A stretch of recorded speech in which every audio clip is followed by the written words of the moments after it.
Tom did a great job on music. I was thinking about my mother. Her whole family grew up in the South. They were a band. They played at all kind of little dances and gigs and so forth. And this is something I learned about my mother later in her life. She never told us about these things because she converted to sort of fundamentalist Christianity, which I grew up in and I have a great appreciation for, but they didn't like the what we would call frisky music. And so my mother always said that a praying knee and a dancing foot doesn't grow on the same leg. However, not long before she died, we were sitting at the dinner table and her sister had passed away and her sister had willed her guitar to her. I didn't even know my mother could play a guitar. She picked up the guitar at Sunday dinner and started playing like you can't believe. And we were stunned. And she said, "Woo, I hadn't done this in 40 years or something like that." I was like, good gracious. So the culture of music is beautiful. I want to talk about the South as a unique region. And I want to use early evangelicalism as a case study to illustrate that. Richard Weaver wrote in an essay called The Importance of Cultural Freedom that, quote, "a culture nearly always appears contemporaneously with the expression of religious feeling." Weaver also noted that ideological and political progressives, he calls them fanatics, try to pour culture into the mold of the national state. Or they, quote, try to bring it into line with political abstractions which may have no relation to the spirit out of which the culture was born. These progressive attempts, Weaver noted, are, quote, opposed to culture as expressive of a region.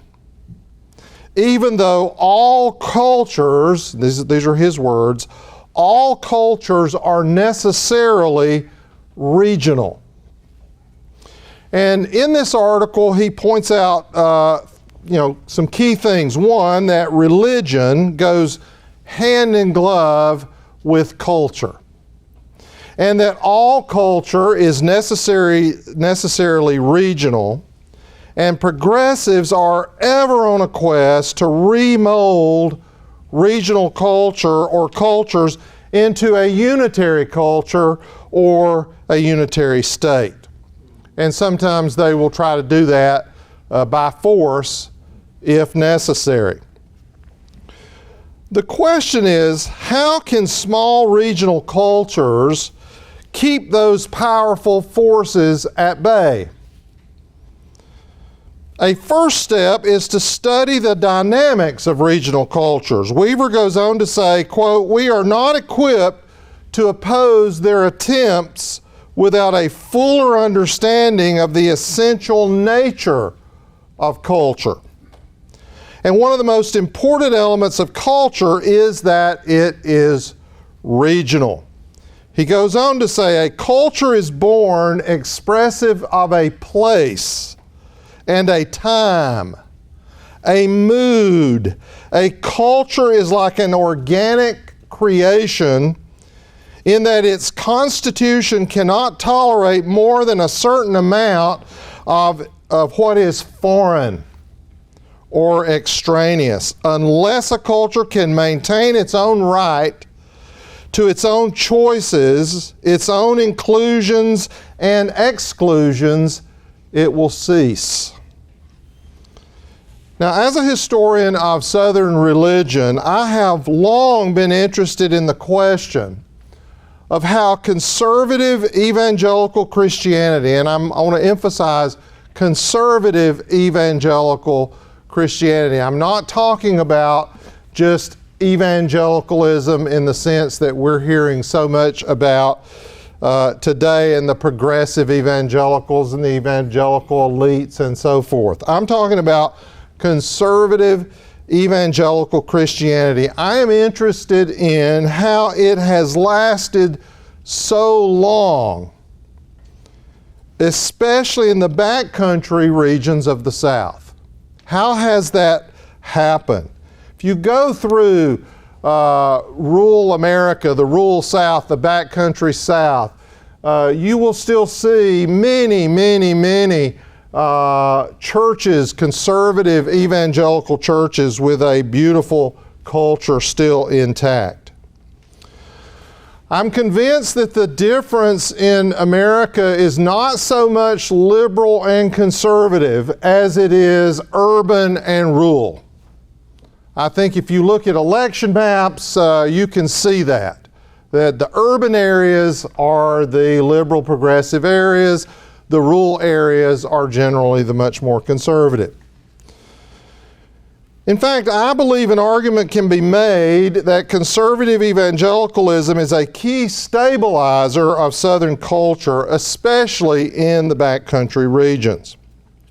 So, for example, if you look at Pew Research lists and lists of denominational percentages, the southeastern states and the southwestern states are heavily, the people identify as evangelical. In fact, Tennessee, 52% of the adults in Tennessee identify as evangelical. And that's not counting the historically black churches, many of which are also theologically evangelical.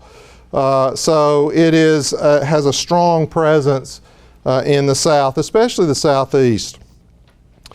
Oxford University Press is coming out with a new handbook. It should come out any day now on early evangelicalism. And I was asked to write the chapter on Southern evangelicalism for that chapter. And some of the things I'm going to give you come from that study. The Academy argues that that Southern evangelicalism arose mainly out of the 19th century revivals, the Second Great Awakening, with little connection to the colonial period. That is absolutely incorrect. I would argue that this is way off the mark and that it goes much further back, even into the colonial period, even before the First Great Awakening of the mid-18th century. The backcountry South did not become the Bible Belt simply as a result of 18th or 19th century revivals, but rather those revivals emerged from an earlier evangelical subculture. In the long run, the southern colonies experienced a longer, this is kind of my theme here, a longer, broader, and more thorough embedding of evangelicalism than any other region in America, going all the way back to the colonial period. Now, it's important to differentiate between evangelicalism as a movement, that's sort of the revivalist tradition, or evangelicalism as a theology. I think it's important to make that distinction. Historians generally don't know how to make that distinction. They just sort of lump evangelicals into one thing. As a theology, evangelicalism has been around as long as the gospel story. Thomas Little, in his book, and published by University of South Carolina Press, very good book, called The Origins of Southern Evangelicalism, shows a strong influx of evangelical religion in colonial South Carolina long before the arrival of George Whitefield and his revivalist ministry.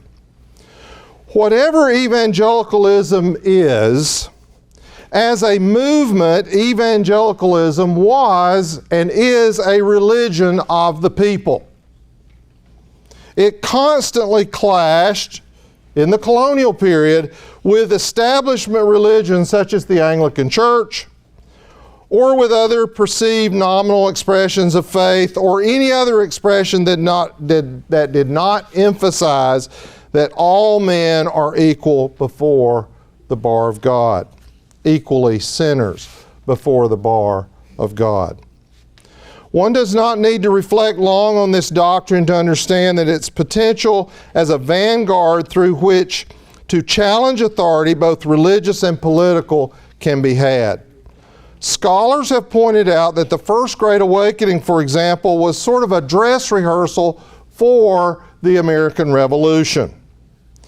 It helped produce a type of vocabulary, a vocabulary of dissent, and so forth.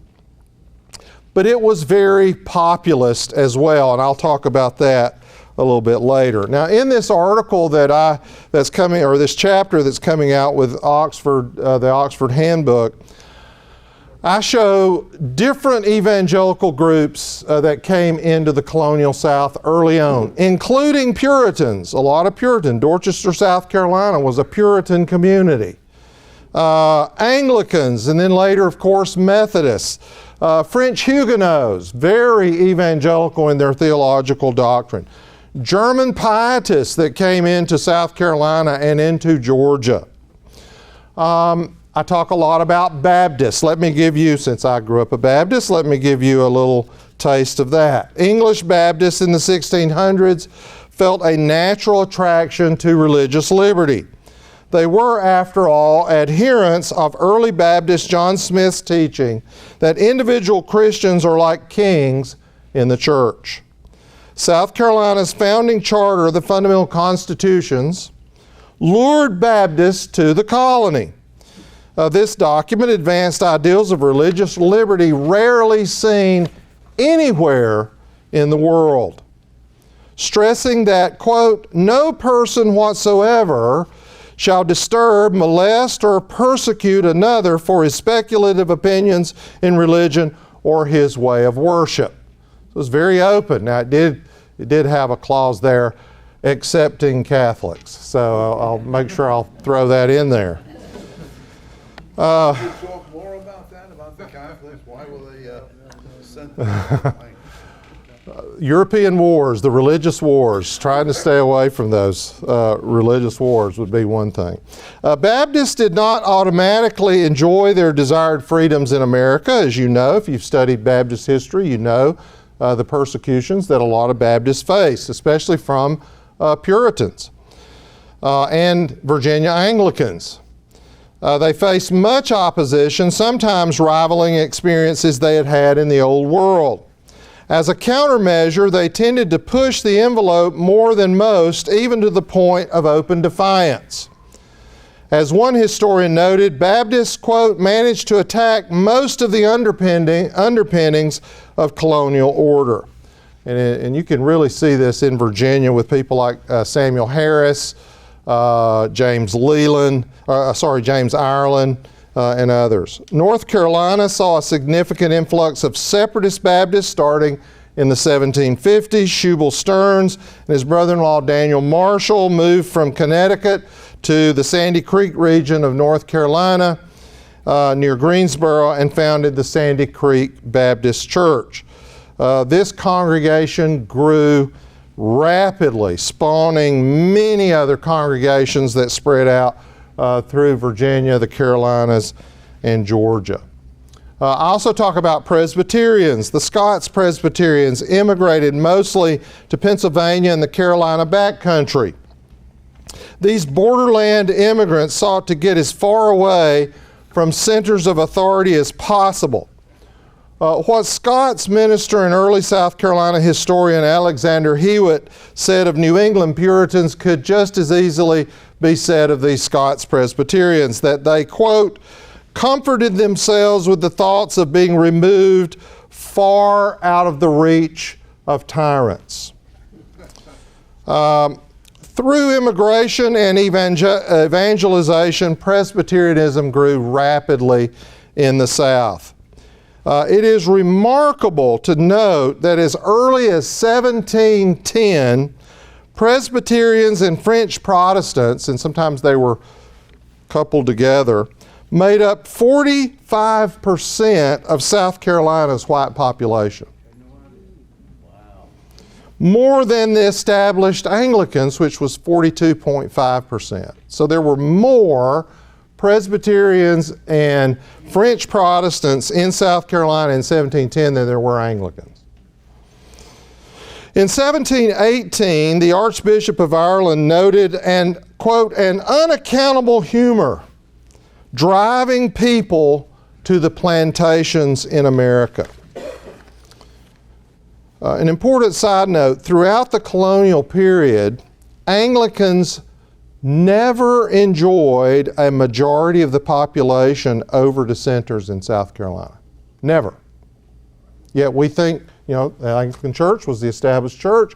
We think of South Carolina as an Anglican colony, and it was insofar as the establishment, but it never had the dominant population. New Light Presbyterians flooded North Carolina as well. In 1736, large numbers of Ulster Scots settled in the North Carolina backcountry. Anglican itinerant Charles Woodmason, you got to read his stuff, complained that by the 1760s, the Waxhaw region of southern North Carolina had, quote, never seen or heard an English preacher, they being all Scots-Irish Presbyterians, end of quote. And he observed that these New Light Presbyterians now infest the whole backcountry. These backcountry Presbyterians were a thorn in Woodmason's side. David Hackett Fisher notes that they disrupted his services, rioted while he preached, started a pack of dogs fighting outside the church, loosed Woodmason's horse, stole his church key, and gave 2 barrels of whiskey to his congregation before communion. This goes in line with what Dr. Roberts was kept adding, liquor, Virginia Anglicans did not tolerate such behavior from dissenters. In fact, for much of the colonial period, Presbyterians tended to bypass Virginia due to Anglican establishment's stricter enforcement there. That would change beginning with 2 important settlements. In 1738, an Ulster group led by John Caldwell, grandfather of John C. Colquhoun, settled on Cub Creek in Charlotte County, Virginia, and established the first really backcountry Presbyterian church in Virginia. Another congregation settled some 10 miles east of Cup Creek on Hat Creek in Campbell County, Virginia. John Irvin from Ireland, he had come by way of Pennsylvania, I believe, founded Hat Creek Presbyterian Church in 1742, still an active church today. There's a wonderful monument to John Caldwell out in the woods where the Cub Creek Church used to be. The foundation is still there, but it's out in the middle of a pine forest. There's this, you walk through and there's this wonderful monument to John Caldwell. These 2 churches became centers of evangelicalism in Virginia. And you could go on and on, talk about Samuel Davies and others. But I want to get back to our original question.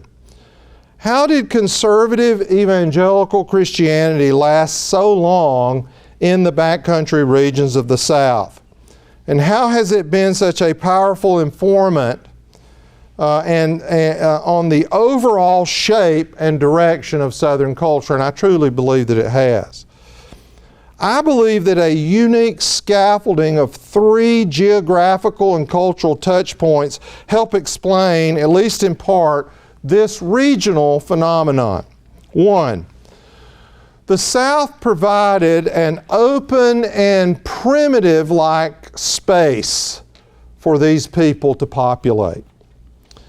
Now, I know Dr. Devaney mentioned that the South did not have an errand into the wilderness. I'll call it an errand. I'll go a little bit against that. I say, like the New England Puritans, Southern evangelicals had their own errand into the wilderness, but I will call it an errand to cultivate more than to conquer. Maybe that's a good compromise. Evangelicalism needed space, and the more primitive, the better. The purity of the primitive drew evangelicals. They sought out-of-the-way surroundings that could enhance spiritual growth and cultural freedom. More than anywhere else, the southern colonies provided that geographical expanse that served as a buffer from an overbearing establishment. Historian Mark Knoll notes that early evangelicalism naturally felt, quote, a massive indifference to the institutional structures of traditional religion. The backcountry South was, in one sense, what Walker Percy endearly called his own town of Covington, Virginia, a non-place. Louisiana. Louisiana. Covington, Louisiana. I got, what did I say, Virginia? I got Virginia on the mind. Yeah. This type of non-place was conducive to evangelical dissent because there were less distractions to obstruct belief and practice. It was a place, a region, where religion could be religion and nothing else. Open and primitive space. 2, and this is a strange one, opposition. Strangely, in addition to freedom of space, a second thing needed for Southern evangelicalism to expand was opposition. Evangelicalism always works best in what German pietist historian F. Ernest Stoeffler called an oppositive setting. Always working in opposition to, quote, a dominant pattern. Thus, to contend for the faith is central to evangelicalism's purpose. If nobody's opposing you, you don't have to do much contending, right? Historian Wesley Gewer, in his study of Virginia revivalism, noted that Virginia Baptists saw rapid increase in the late 1700s, but this growth was coupled with their despised social standing. Sometimes you just have to buck the system. And Baptists did that. 3, entrenchment beyond the numbers. As was said earlier, we will never have the dominant population overall. Not in today's culture. Far from simply acting as a countercultural phenomenon, early evangelicalism worked alongside cultural forces to create a sort of what I call seamless entrenchment. Historian Monica Najjar argues that even though the South did not have the numbers of evangelical conversions and churches in comparison to the North, 18th century Southern evangelicals nevertheless imparted an unusually powerful transformation within their culture. But place or region was not the only important dynamic. The very nature of evangelical dissent in the South informed this staying power. Evangelicalism tended to avoid formal rules and did not necessarily require adherence to a rigid doctrinal or political process. Unlike a top-down or Anglican religious establishment, Southern evangelicalism tended to move from the bottom up, slowly permeating lower to higher rungs of society, in the process creating a cultural permanence. Now, in Weaver's famous essay, and I talked about this several years ago on the older religiousness in the South, I would really encourage you to read that. In that article that he wrote in 1943, he outlines certain characteristics that give hints, I believe, to this staying power. He talks about Southern religion as a revealed religion, a religion that has a connection with revelation, right? God's revelation, based on a settled revelation, not based on a negation like Northern Unitarianism. The problem with the new religiousness, Weaver said, was that the right to criticize and even to reject the dogmas of Christianity came at length to overshadow the will to believe them. In other words, you don't really want to base a religion on a negation. As one philosopher, Christian philosopher I like to read, Gordon Clark, said, he said, the problem with unbelievers is they don't believe. It's pretty simple. Secondly, Southern religion is real, not so much speculative. It was influenced, yes, by philosophical realism, but that kind of helped it not be it helped it not to be compartmentalized, but inclusive and blending, like the music that was talking about there earlier. Bringing in faith, reason, emotion, nature, action. It was, to borrow Alan Tate's imagery, the religion of the whole horse, right? Not the half horse. There's an incarnational nature to Southern religion that seems unique in American history. It has a hands-on quality that is unique. A.J. Conyers wrote about this several years ago in the Southern Partisan in that piece called The Real Old-Time Religion. And three, it is reserved, not progressive.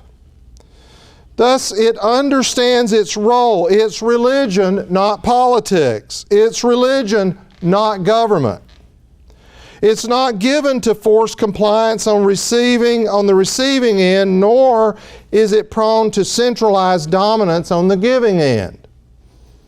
Southern evangelicals don't tend to go around telling everybody else what they have to do. By contrast, Northern religion largely, what I would say, digressed into progression. Progressive religion, and I would say progressive evangelicalism today, is actually a digression from and a negation of Orthodox belief. And these modern progressive evangelicals are especially, over the past several years, hell-bent on molding all Christians into their deformed image. I would encourage you to read John Harris's books on this to see where progressive evangelicalism has gone. He's written some fine work on this for sure. Now I want to add one thing to Weaver's list, and I'm going to call this Southern religion, Southern evangelicalism. It tends to be populist, not elitist. Populist, not elitist. Historian Nathan Hatch, in his book, The Democratization of American Christianity, has written that early populist Christian ministers exuded, quote, a style of religious leadership that the public deemed untutored and irregular from the time of the First Great Awakening on, even becoming normative by the early Republic period. Around the mid-18th century mark, evangelical dissenters, Baptists, Presbyterians, and Methodists, flooded the backcountry regions from Pennsylvania to Georgia. Baptists and Methodists took on a decided populist posture, I'm still quoting Hatch, due in part to their contrasting juxtaposition against the more educated established leaders. And he describes this way: religious populism, reflecting the passions of ordinary people and the charisma of democratic movement builders, remains among the oldest and deepest impulses in American life. That's the quote. The earlier stuff was not a quote, actually. In modern times, Hatch notes, religious populism has remained a creative, if unsettling, force at the fringes of major Protestant denominations. In my book, Among the Deplorables, Confessions of a Populist Evangelical, I write about my county, Banks County, Georgia, the most rural county in North Georgia. And it voted Republican in the last election, almost 89%, if you can believe that. And I grew up in that culture, and if you've ever read Stephen Hahn's book, The Roots of Southern Populism, he does a study of North Georgia and how that Southern populism developed in North Georgia. And one of his key counties is Jackson County, and Jackson County is neighbors with Banks County. Now, I tell people, I grew up in Banks County. We were made fun of by all the other counties around us. We were the hicks. We got our first red light, I think, when I was about 12 years old. And people came to watch it change for entertainment. They had never seen those kind of things. And the people there were as practical as you could possibly be. Now, my dad was a very educated man, a scientist, a science teacher, but he was a farmer first. That's what he loved, and he was always trying to do things in a more practical way. One time he decided that a better way to peel potatoes, these didn't always work well, a better way to peel potatoes was to put them in a bucket of water with sand at the bottom, and boy, those peelings just came off like crazy. I never will forget when he called me out to the field and said, "Look at what I've discovered." And I was like, wow, that's a lot easier than having to cut the peelings off the potatoes. So he says, "We're going to really have a good meal tonight." So Mom gets those potatoes, mashes them up, we're ready, we sit down, crunch, crunch, crunch. So it didn't always work. My dad, I'm illustrating this because populists are practical people. They like to do things that try to find shortcuts to things, right? And I think populist evangelicals are kind of that way. My dad taught at a school, and he was asked, don't ask me how this happened, but two of the teachers got into an argument over how people eat their banana sandwiches. Yes, we eat banana sandwiches in Banks County, Georgia, with mayonnaise and white bread. Most people think that's horrible, but I grew up on it. So two teachers are arguing over how do people eat their banana sandwiches? Do they cut their bananas in little circles, or do they cut them long ways? And so they got into this big argument, and then my dad was the last teacher to be asked, and it was actually tied. It was a tie between this and this. And they said, "Okay, Mr. Smith, you're going to break the tie. How do you eat your banana sandwiches? Do you cut them in circles, or do you slice them?" And he said, "Well, actually, I don't do either one. I just put mine in a hot dog bun." And that was true. Yeah, that's right. I'm about out of time here, so let me just say a couple more things about populist evangelicalism.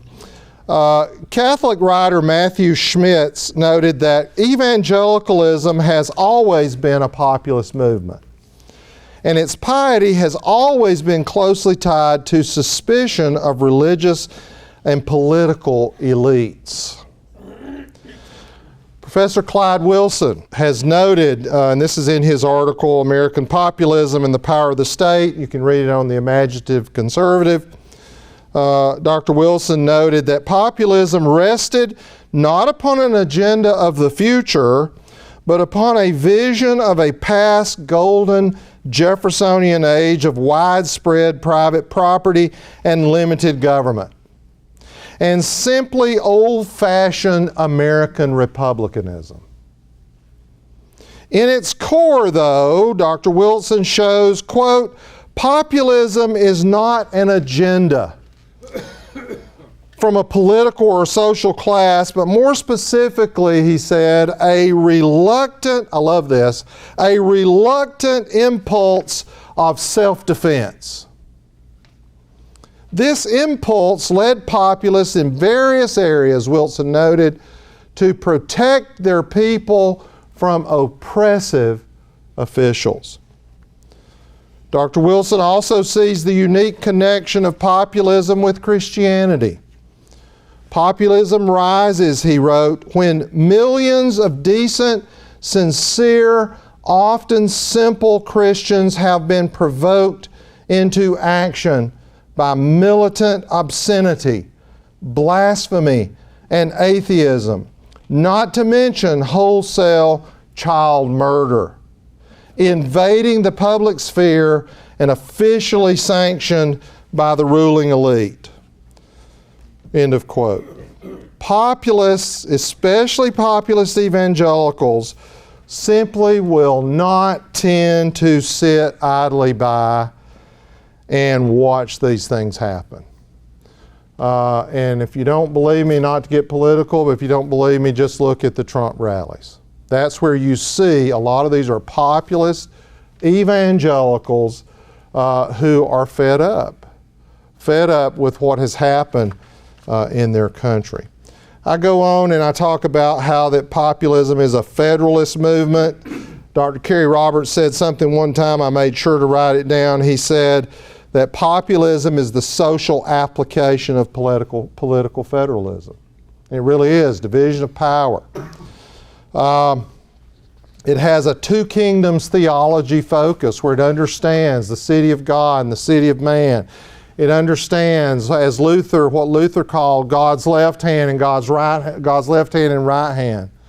And it understands the difference between politics and religion. I heard 1,000 times, if I heard it once, I heard it 1,000 times. How could you as an evangelical support someone like Donald Trump? And I said, well, I wouldn't pick him as my pastor. I wouldn't pick him as my Sunday school teacher. I even told my boys, I said, boys, don't be like Trump, but I'm going to vote for him, right? Because I understood the difference, right, between religion and politics. Populist evangelicals are not only people of faith, they understand their secular role. That is, they are people of their age and time, and they embrace that reality. Populist evangelicals inherently know, even without being formally told, that they live in two distinctly different spheres. It's not easy for modern man to relate to or explain this. It's not easy to relate to what Richard Weaver calls this older religiousness of the South. Yet its vestiges are still with us in the lives, churches, and communities scattered throughout those wonderful non-places. The complexity of evaluating backcountry Southern religion reminds me of what Francis Butler Simpkins said about the Southern region as a whole. He said this, quote, "Southernism is a reality too elusive to be explained completely in terms of historical origins and cultural conditions. It is something like a song or an emotion. And as we all know, songs and emotions, two forces in Southern religion and Southern culture, are sometimes better felt than explained. One could say it is like beauty, a concept we may have a hard time describing, but we recognize it when we see it. My hope is that we will learn to recognize and appreciate it more and more and cultivate it where and when we can. Thank you.